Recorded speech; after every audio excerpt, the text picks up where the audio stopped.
Halo teman-teman, aku akan menjelaskan materi tentang komputer dan memori. Selamat menyaksikan.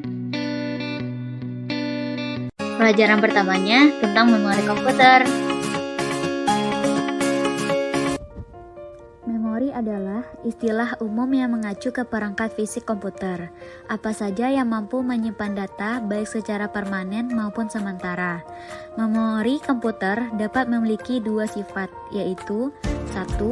Memori komputer yang memiliki sifat volatil adalah akan kehilangan konten, data, atau informasi ketika komputer mati atau kehilangan daya. 2. Memori komputer yang bersifat non-volatil adalah akan tetap menyimpan konten sekalipun komputer dalam keadaan mati. Memori komputer diklasifikasikan menjadi dua, yaitu 1. Memori utama. Memori utama digunakan sebagai akses data cepat oleh prosesor dan tidak berfungsi sebagai tempat untuk menyimpan data. Memori utama diklasifikasikan menjadi dua, yaitu ROM. ROM adalah jenis memori yang kontennya tidak hilang ketika komputer mati. B. RAM. RAM adalah kumpulan chip memori berupa IC, Integrated Circuit, yang terdiri dari jutaan transistor dan kapasitor. 2. Memori sekunder. Memori sekunder bersifat non-volatil dan digunakan sebagai perangkat penyimpanan skala besar untuk menyimpan data dan program secara permanen. Memori sekunder dapat dibagi menjadi tiga, yaitu Optical Storage Device, Magnetic Storage Device, Flash Memory Device. Pelajaran keduanya, generasi komputer.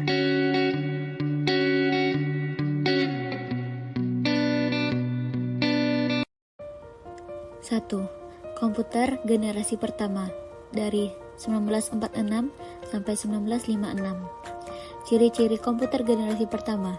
1. Memiliki hardware berukuran besar. 2. Instruksi operasi sangat spesifik dan hanya dapat melakukan tugas tertentu. 3. Program hanya menggunakan bahasa mesin. 4. Menggunakan silinder magnetik untuk menyimpan data. 5. Membutuhkan listrik yang besar. 6. Perlunya mesin pendingin. 7. Kapasitas penyimpanan kecil. 8. Kinerja lambat. 9. Menggunakan konsep storage, program, dan magnetic storage sebagai memori utama. 10. Menggunakan tabung hampa sebagai sirkuitnya.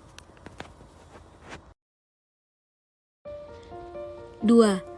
Komputer generasi kedua dari 1959 sampai 1965. Ciri-ciri komputer generasi kedua. 1. Menggunakan operasi bahasa pemrograman tingkat tinggi Frontan dan COBOL. 2. Kapasitas memori menggunakan magnetic dan storage. 3. Menggunakan magnetic tape dan magnetic disk sebagai memori eksternal. 4. Dapat memproses secara real time dan real sharing. 5. Ukuran jauh lebih kecil dibanding dengan komputer generasi pertama. 6. Kinerja lebih cepat. 7. Daya listrik lebih kecil. 8. Penggunaan program pada aplikasi bisnis dan teknik.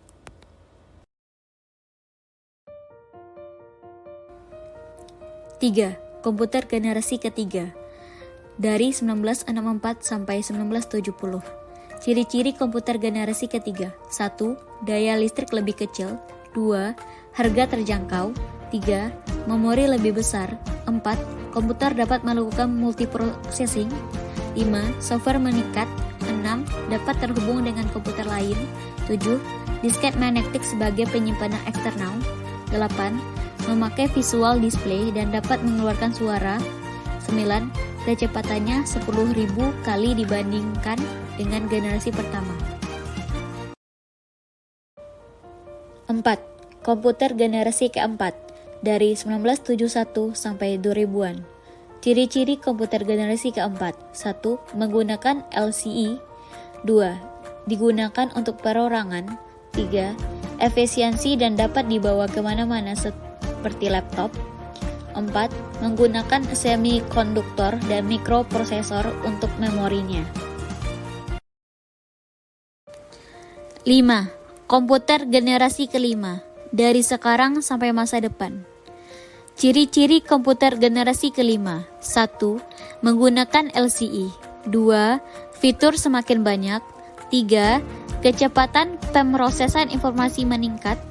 4. Dampak perkembangan komputer untuk manusia. Itulah penjelasan dari materi komputer dan memori. Semoga bermanfaat ya. Assalamualaikum warahmatullahi wabarakatuh.